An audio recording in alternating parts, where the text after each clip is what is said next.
네, 안녕하세요. 탱커벨 권순지입니다.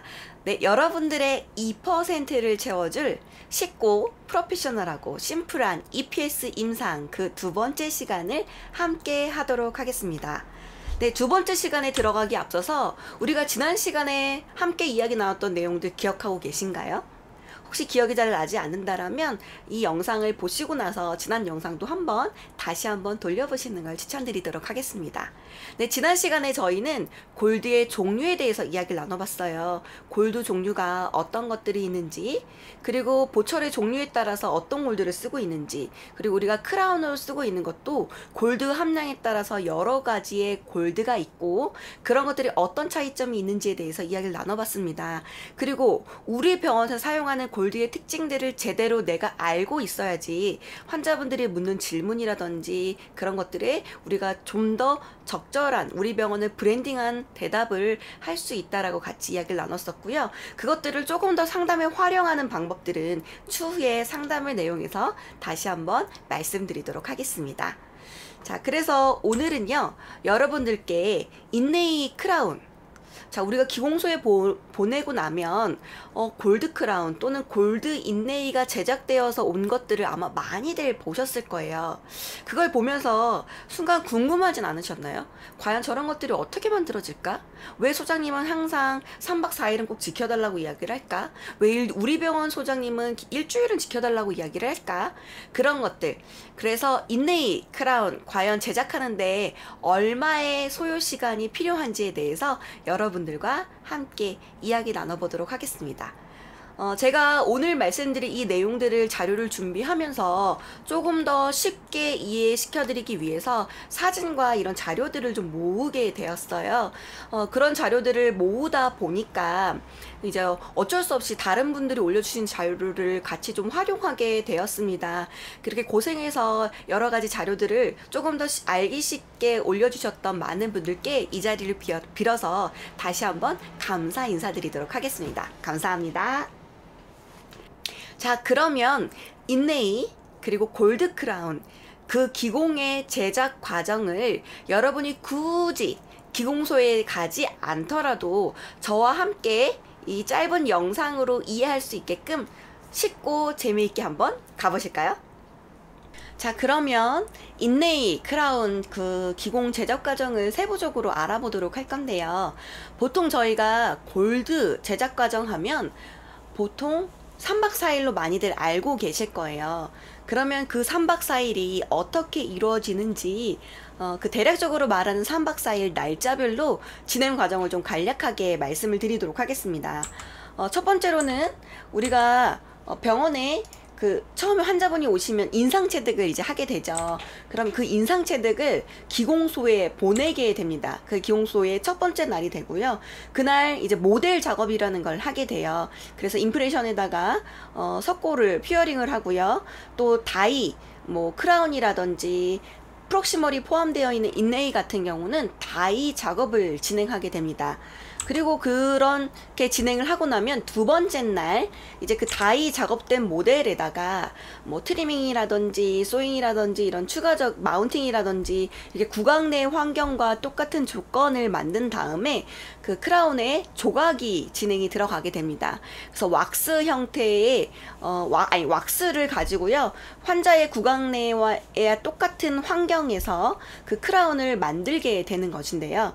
이렇게 만들어진 왁스, 이 왁스를 골드로 바꿔주는 과정이 바로 셋째 날 이루어지게 됩니다. 캐스팅이라는 과정을 거쳐서 골드로 바뀌게 되면 그 골드가 들어갔던 입구 주입선을 잘라주고 골드를 다듬질하고 연마해서 우리 환자 구강 내에 끼워주는 그 골드가 완성되게 됩니다. 그럼 이렇게 완성된 골드는 그 다음번 넷째 날 주문했던 그 치과로 다시 배송이 진행되게 됩니다. 그 과정을 딜리버리라고 임프레션이라고 표현을 하고요. 그래서 우리는 이렇게 3박 4일의 날짜를 거치게 되면 임프레션을 보냈다가 골드의 보철물을 받게 되는 과정이 이루어지게 되고요.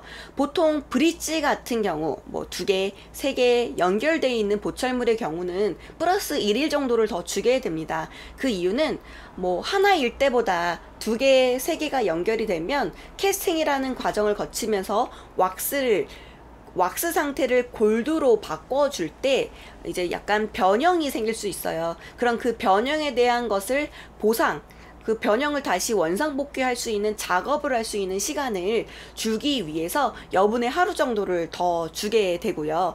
또 어떤 경우는 병원의 프로세스에 따라서 조금 더 타이트하게 진행할 수 있는 프로세스를 갖고 있는 병원들도 있어요.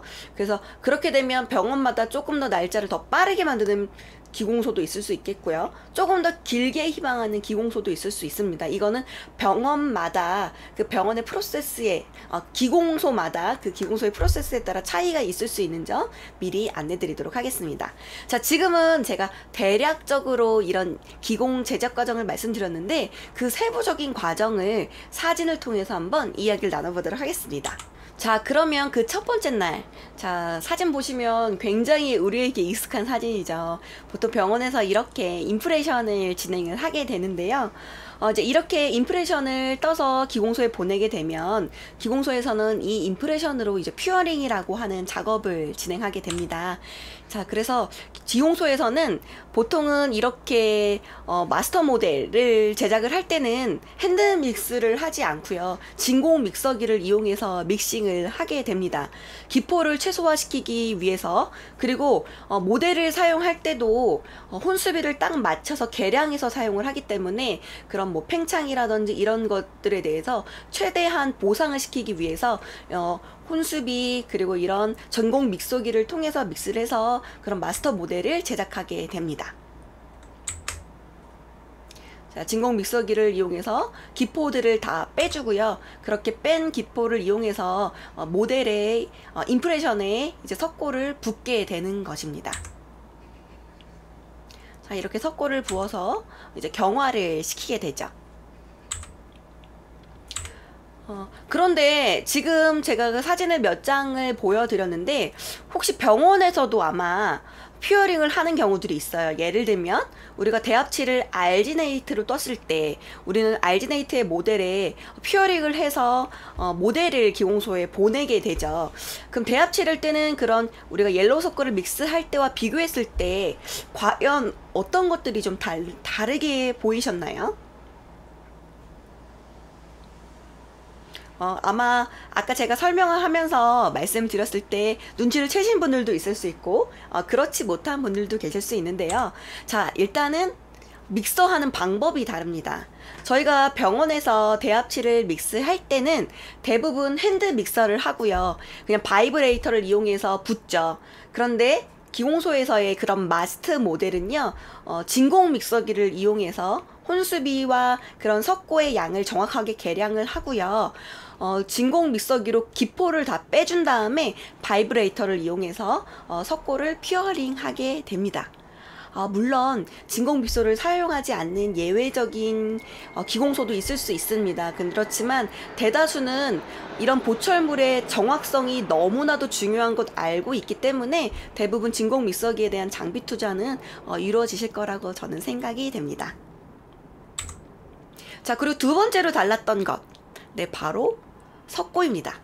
우리는 보통 대합칠을 붓는 용도로 석고를 구매하기 때문에 아마 옐로우 스톤을 가장 많이 구매하실 거예요. 대합칠은 옐로우 스톤은 지금 제가 보여드리는 여러 가지 사진들이 있지만 그 중에서 가장 변형률이 큰 석고가 바로 옐로우 스톤이고요. 강도 면에서도 지금 보여드린 석고의 중에서는 가장 강도가 약한 재료라고 생각을 하시면 됩니다. 그래서 보통 마스터 모델을 받아보시면 약간 노르스름한 색깔을 띠거나 뭐 녹색 계통의 색깔을 띠거나 이런 것들을 아마 많이 보셨을 거예요. 이게 굉장히 하드한 석고 계열들이고요.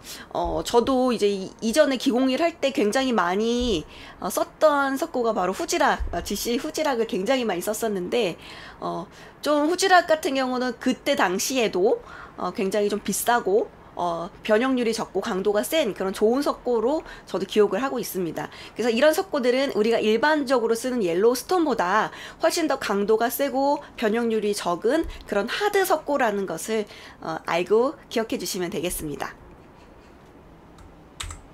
자, 그래서 여기 그림에서 보시는 것처럼 하드 석고도 이제 색깔이 몇 가지가 정해져 있는 것이 아니라 굉장히 다양한 색깔로 여러 가지로 여러 가지 색상으로 종류가 있다는 것을 기억해 주시면 되겠습니다. 자, 이렇게 제작을 하고 나면 이제 그 둘째 날이 진행이 됩니다. 첫째 날까지 이렇게 모델을 퓨어링을 하고 모델 다이 작업을 하고 나면 두 번째 날 이제 이 다이 작업에 추가적인 다이를 썰고요. 그리고 다이의 경계 부분, 마진 부분을 정확하게 보기 위해서 트리밍 다듬질을 하고요. 그 다리 다듬질된 상태를 이제 교합기에다 붙이는 마운팅이라는 작업을 거쳐서 크라운을 조각을 하게 됩니다. 그래서 보통은 요거는 다이 스페이서라고 하는 건데요. 이 다이 스페이서는 우리가 환자 구강 내에 크라운을 끼울 때 뭘로 부착을 하죠? 네, 바로 시멘트로 부착을 하게 됩니다. 그런데 이런 것들을 발라주지 않으면 시멘트 부착을 할 때 그 경계 부분에 공간이 없기 때문에 크라운이 더 높아지는 그런 영향을 끼칠 수가 있습니다. 그래서 세멘트가 들어갈 수 있는 공간을 확보하기 위해서 다이 스페이서를 발라주게 됩니다. 자, 이런 식으로 발라주게 되고요.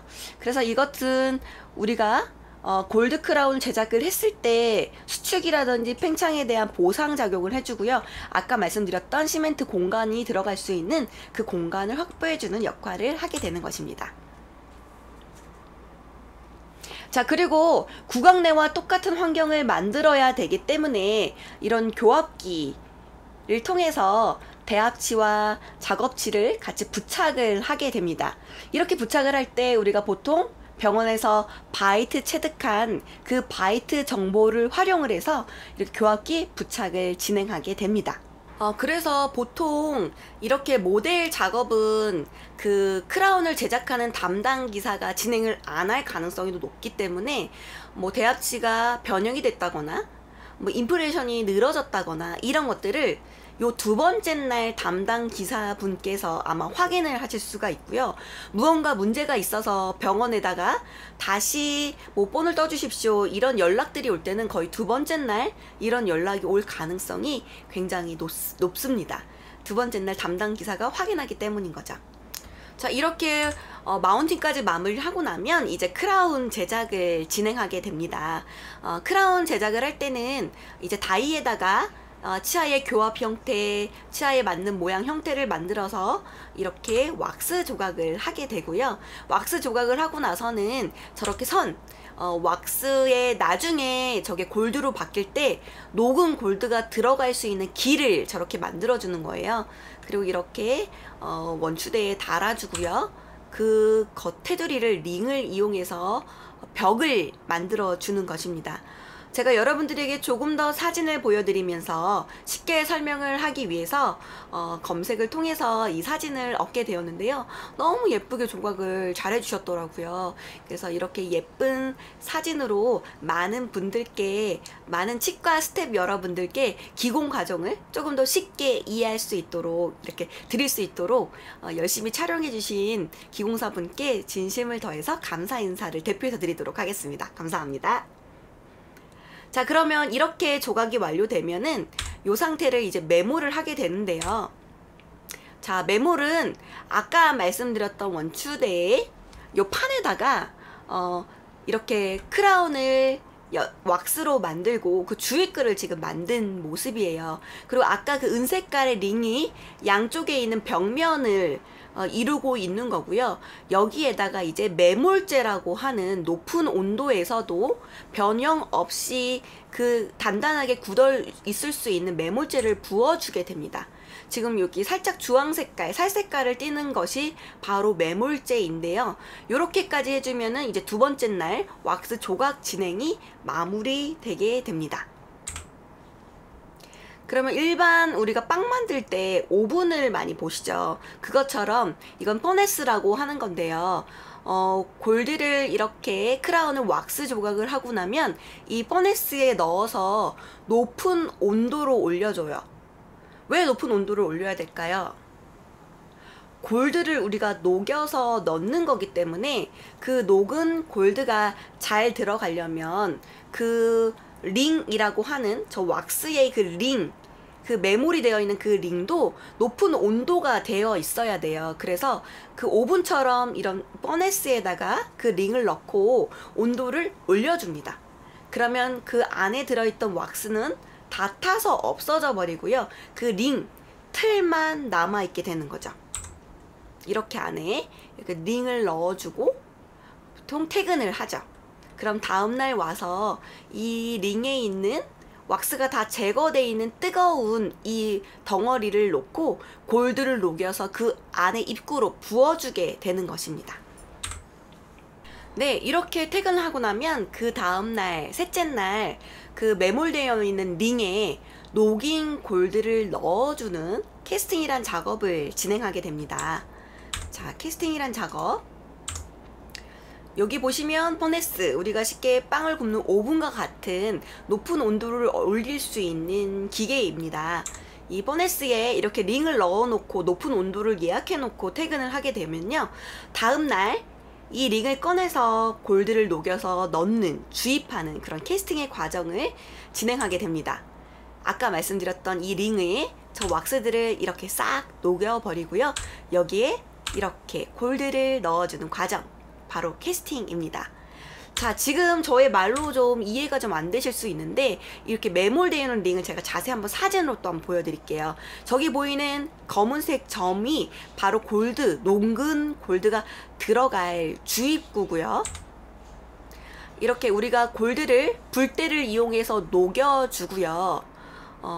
캐스팅을 원심력을 이용해서 그 골드를 넣어주는 과정을 거치게 됩니다. 자, 지금 제가 말한 것들이 너무 어렵게만 느껴지시고 이해가 안 되시는 분들이 있으실 것 같아서 제가 영상을 하나 준비했습니다. 한번 영상을 함께 보도록 하겠습니다.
네, 영상을 함께 보셨는데 어떻게 조금 더 쉽게 이해가 되시나요? 네, 이렇게 골드를 녹여서 그 원심력을 이용해서 녹인 골드가 그 안쪽으로 쭉 들어가게 되고요. 그렇게 들어가게 된 골드, 그 매몰제를 다 털어내고 나면 이렇게 인레이 골드가 완성되게 됩니다. 그럼 저 주입선을 잘라주고 그걸 다시 모델에 넣어서 맞추고 다듬질을 하는 과정을 이제 거치게 되는 것입니다. 이것을 이제 연마, 폴리싱이라고 하고요. 크라운 같은 경우는 다이에 잘 들어갈 수 있도록 안쪽에 있는 뭐 기포라든지 이런 것들을 제거, 다듬질을 해주고요. 또 높이, 환자의 구강 내에서 높이가 잘 맞게 하기 위해서 높이를 다시 한번 맞춰주게 되고요. 그리고 요 맞춘 크라운의 표면을 매끈매끈하게 다듬질하는 폴리싱의 과정을 거치게 됩니다. 그리고 이제 기공소에서는 병원마다 약간의 원장님의 스타일이 조금씩 달라요. 어떤 원장님들은 컨택이 좀 되게 타이트한 걸 좋아하시는 분이 계시고, 어떤 원장님들은 한 번에 거의 꼈을 때 치실이 딸깍딸깍 걸리게끔 희망하시는 원장님들이 계시고, 또 어떤 경우는 교합적인 부분에서도 조금 더 타이트하게, 조금 더 낮게, 조금 더 언더이게, 이게 그 저희가 교합질을 이용해서 뭐 십스탁을 이용해서 그걸 빼면서 그런 아주의 미세한 차이가 있어요. 그래서 보통 기공사들은 병원별 원장님의 스타일을 분석해 놓고 그 분석한 데이터 값으로 그 각각 병원에 맞게 제작을 하기 때문에, 그래서 오래 손발을 맞춘 기공소와 쉽게 이별을 할 수 없는 부분들이 바로 그런 것 때문인 것 같아요. 그렇게 내가 원하는 니즈를 굳이 내가 말하지 않아도 잘 맞춰주는 그런 기공소를 떠날 수가 없는 거죠. 자, 이렇게 해서 연마 과정을 거치게 되고요. 그렇게 하게 되면 기공물이 완성되게 됩니다. 네, 이렇게 하면 이제 기공물이 완성되게 됩니다. 이렇게 완성된 기공물을 깨끗하게 세척하고 포장하고 다음날 이제 각각의 병원으로 딜리버리를 하게 됩니다. 네, 지금까지 골드 인네이의 제작 과정에 대해서 사진을 보면서 여러분들에게 설명을 드렸는데요. 네, 제가 이렇게 크라운 인네이 보철 기공 과정을 준비한 이유는, 사실 치과와 기공소는 함께 손을 잡고 때려야 뗄 수 없는 이제 관계죠. 치과에서는 기공소에서 기공물이 제작되지 않으면 환자 구강 내에 올바르고 좋은 보철물을 끼워드릴 수가 없고, 또 기공소에서는 그런 치과의 의뢰가 없으면 기공소를 경영할 수가 없게 되죠. 그래서 서로 이런 정보들을 제대로 알고 함께 제대로 협력하기를 희망합니다. 이전에 제가 어떤 경험이 있었냐면요. 제가 기공소에서 기공일을 할 때는 치과에서 그렇게 힘들게 인상체득을 하는 걸 몰랐습니다. 저도 치과에 와서 실제적으로 환자를 보니까 개그 리플렉스가 너무 심해서 정말로 힘들게 인상체득을 하는 그런 환자, 또는 어떤 분들은 혀가 너무 커서 정말 몇 명이 달라붙어서 혀 리트렉션을 하고 그렇게 힘들게 인상체득을 하는 그런 환자, 또 어떤 경우는 환자분이 엔도가 되어 있지 않은 상황이라서 에어를 조금만 불어도 자지러 치듯이 그렇게 불편해하는 상황에서 그렇게 힘들게 인상체득을 하는 그 상황을 제대로 몰랐어요. 그래서 인상이 늘어지거나 문제가 있을 때 기공소에 바로 전화를 해서 뭐 이런 부분들이 문제가 있다 라고 이야기하는 건 좋지만, 제 인상체득을 이야기를 말씀을 드렸었거든요. 물론 병원마다 그런 어려운 환자들의 경우에는 서로에 대한 이야기를 나누고 거기에 맞춰서 협력을 하리라고 믿어 의심치는 않아요. 그런데 그렇게 인상체득이 어려운 환자들이 있다라는 것을 기공사분들도 같이 좀 알아주셨으면 좋겠고요. 또 병원에서도 너무 무리한 날짜로 기공물을 요구하게 되면 일단은 기사들이 너무 힘들고요. 퀄리티가 떨어질 수밖에 없게 됩니다. 네, 오늘도 EPS 임상, 골드, 그리고 인네이 제작 과정으로 함께 해주신 템네 여러분 감사드립니다. 탱커벨 권순진이었습니다.